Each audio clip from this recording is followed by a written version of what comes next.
Hello प्यारे बच्चों, online chemistry classes में मैं doctor Darshan Singh Kamboj, assistant professor, government PG college द्वारा हाट आपका स्वागत करता हूं फिर से। तो आज हम बीएससी फर्स्ट ईयर की क्लास में ये बीएससी 6th सेम वाले भी बच्चे देख सकते हैं, क्योंकि बेसिक फंडामेंटल्स क्लियर होना बहुत ज़रूरी है। और बेसिक्स का ही ये सारा खेल है, जिसके बेसिक्स क्लियर हैं उसी को ही सब समझ में आएगा। तो आज हम बात करने जा रहे हैं बेटा क्या, सिस्टम की। कल हमने सिस्टम, बाउंड्री और सराउंडिंग की बात की थी, थोड़ी बात हो पाई थी। अब सिस्टम की बात करने जा रहे हैं। सिस्टम जो है वो कितने तरह के होते हैं। सिस्टम क्या है? Specific area of universe under study. Specific area of universe under study is known as system. तो how many types of system? System कितने तरह के होते हैं ये बात करें। सिस्टम आपका होता है 3 तरीके का। सिस्टम कितने तरीके का होता है बेटा? 3 तरीके का। तो एक होता है ओपन सिस्टम। ओपन सिस्टम, ठीक है, याद रखेंगे। एक क्या है? Open system. एक है क्लोज्ड सिस्टम। क्लोज्ड सिस्टम याद रखेंगे, ये बहुत इंपॉर्टेंट है, इसको ध्यान नहीं देते हैं बच्चे। और दूसरा है आइसोलेटेड सिस्टम। आइसोलेटेड सिस्टम, इनसे बहुत सारी बातें न्यूमेरिकल में आप समझ नहीं पाते हैं, ठीक है, वो समझना है। तो आइसोलेटेड सिस्टम। तो ओपन सिस्टम ऐसा सिस्टम है जिसमें 2 चीज़ें हैं। किसी सिस्टम में 2 चीज़ें एंटर भी कर सकती हैं और आउट भी हो सकती हैं, यानी कि इसमें 2 चीज़ें एंट्री और एग्जिट की बात होगी। एक तो इसमें आप मास, एम का मतलब मास, मास इसमें ओपन सिस्टम में आ भी सकता है और मास जा भी सकता है, याद रखें। एम का मतलब मैं यहाँ क्या कहने चाह रहा हूँ? मास का। यहाँ पे हीट, हीट यहाँ एच से दिखा रहा हूँ, हीट इसमें आ भी सकती है और हीट इसमें से जा भी सकती है।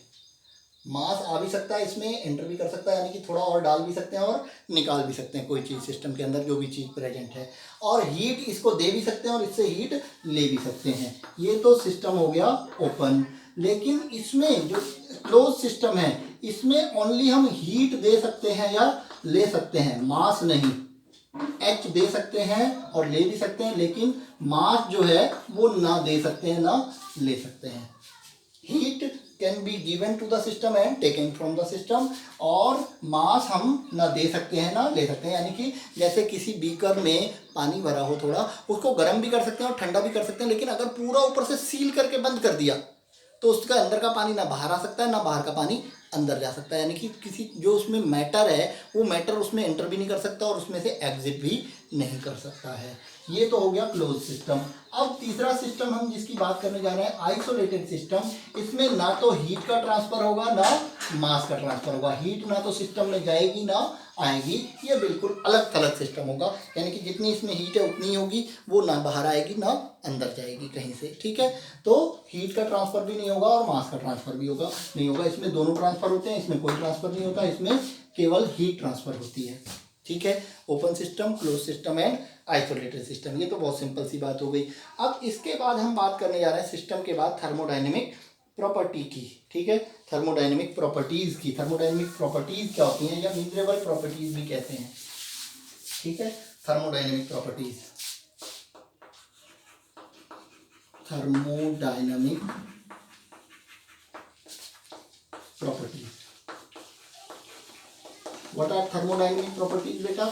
All the measurable properties of the system are termed as thermodynamic properties. measurable properties का मतलब क्या है? ऐसी properties जो सिस्टम की पता की जा सकती है, वो प्रॉपर्टी जो ऐसी वो प्रॉपर्टीज जो सिस्टम की पता की जा सकती है। जैसे कोई सिस्टम है, उसमें पानी है, पानी का टेम्परेचर पता किया जा सकता है, पानी का वॉल्यूम पता किया जा सकता है, पानी का प्रेशर पता किया जा सकता है, पानी के नंबर ऑफ मोल्स पता किए जा सकते हैं, उसकी सरफेस टेंशन पता की जा सकती है, उसका विस्कोसिटी पता की जा सकती है, उसका रिफ्रैक्टिव इंडेक्स पता किया जा सकता है। तो ये जितनी चीज़ें हम पता कर सकते हैं किसी सिस्टम की, वो क्या हैं? उसकी थर्मोडायनेमिक प्रॉपर्टीज हैं। Means all measurable properties, all याद इतना ही रखना है, मेजरेबल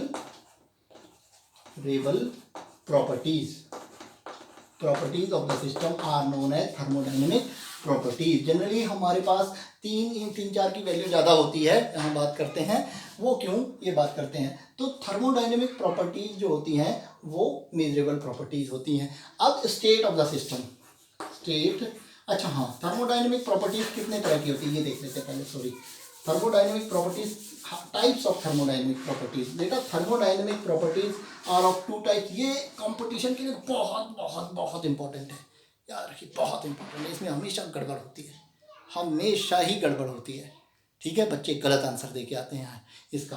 तो ये दो तरह की होती है। अब मैं आज इसका एक तरीका बताऊंगा, intensive property and extensive property.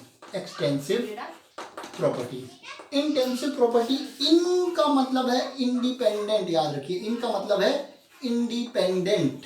किससे इंडिपेंडेंट? ऑफ क्वांटिटी या मास या अमाउंट।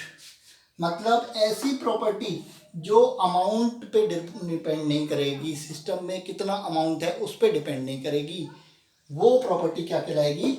Intensive property. इन से याद रखिए इंडिपेंडेंट, इंडिपेंडेंट। इसमें कंफ्यूजन क्या होता है, गलत क्या करके आते हैं, पूछा जाता है कि इनमें से कौन सी इंटेंसिव प्रॉपर्टी है, या पूछा जाता है इनमें से कौन सी एक्सटेंसिव प्रॉपर्टी है। अब हम भूल जाते हैं कि कौन सी डिपेंड करती है, कौन सी डिपेंड नहीं करती है, एक्सटेंसिव डिपेंड करती है कि, ये कंफ्यूजन हमेशा रहता है। तो मैं समझ रहा हूँ कि ये कंफ्यूजन कैसे दूर किया जा सकता है। इन का मतलब इंडिपेंडेंट, एक चीज़ याद रख लीजिए, तो एक्सटेंसिव डिपेंडेंट। जो अमाउंट पे डिपेंड करती हैं वो एक्सटेंसिव प्रॉपर्टी होती है, जो अमाउंट पे डिपेंड नहीं करती हैं वो इंटेंसिव होती हैं। याद रखिए, इनका मतलब इंडिपेंडेंट, याद कर लीजिए, ये आज गांठ बांध लो, बात हमेशा याद हो जाएगी। इनका मतलब independent, independent, intensive independent property होती है, इंटेंसिव इंडिपेंडेंट। तो एक्सटेंसिव डिपेंडेंट, यानी कि ऐसी थर्मोडायनेमिक प्रॉपर्टी जो उस सिस्टम में प्रेजेंट मास या अमाउंट ऑफ द सब्सटेंस पे डिपेंड नहीं करती कि अमाउंट कितना है, वो इंटेंसिव हो गई। और जो अमाउंट पे डिपेंड करती है वो एक्सटेंसिव हो गई। जैसे नंबर ऑफ मोल्स हैं, नंबर ऑफ मोल्स, अगर पानी ज़्यादा है तो उसके नंबर ऑफ मोल्स भी ज़्यादा होंगे, पानी कम है तो उसके नंबर ऑफ मोल्स भी कम होंगे। तो नंबर ऑफ मोल्स क्या है? एक्सटेंसिव। अब टेम्परेचर, पानी ज़्यादा है तो टेम्परेचर ज़्यादा होगा क्या? वो तो टेम्परेचर तो कंडीशंस पे डिपेंड करता है, क्वांटिटी पे डिपेंड नहीं करता। तो टेम्परेचर क्या हो गया? इंटेंसिव। प्रेशर भी नहीं करता क्वांटिटी पे डिपेंड, प्रेशर भी अपनी गैस की टेम्परेचर, उसकी अलग प्रॉपर्टीज हैं कि पानी ज़्यादा है तो प्रेशर ज़्यादा होगा, पानी कम है तो प्रेशर कम होगा, वो नहीं है, वो हाइट के अलग अलग बात है। तो टेम्परेचर एंड प्रेशर जो है वो क्या है बेटा? Intensive property. याद रख लीजिए, कई बार प्रेशर कंफ्यूज करता है कि प्रेशर जो है वो जो है अमाउंट पे डिपेंड करेगा, नहीं करेगा।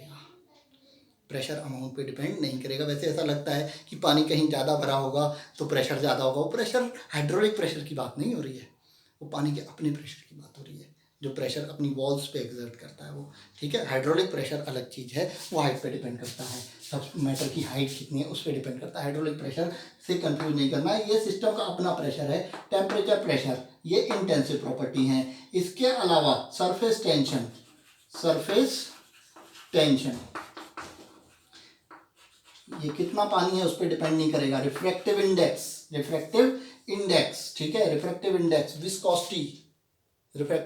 Viscosity, boiling point, melting point, freezing point, ये सारी चीज़ें अमाउंट पे डिपेंड नहीं करती। पानी का बॉइलिंग पॉइंट 100 होता है तो थोड़े का भी 100 होता है और ज़्यादा का भी, यानी कि these are independent of quantity, these are independent. लेकिन वॉल्यूम, थोड़े पानी का वॉल्यूम कम होगा, ज़्यादा पानी का वॉल्यूम ज़्यादा होगा, क्वांटिटी पे डिपेंड कर रहा है। वॉल्यूम एक्सटेंसिव प्रॉपर्टी है। जैसे pressure, temperature, volume, number of moles, जैसे ये होता है PV = nRT।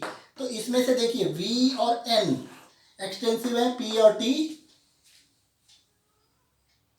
T इंटेंसिव है। देखिए इधर एक एक्सटेंसिव, एक इंटेंसिव,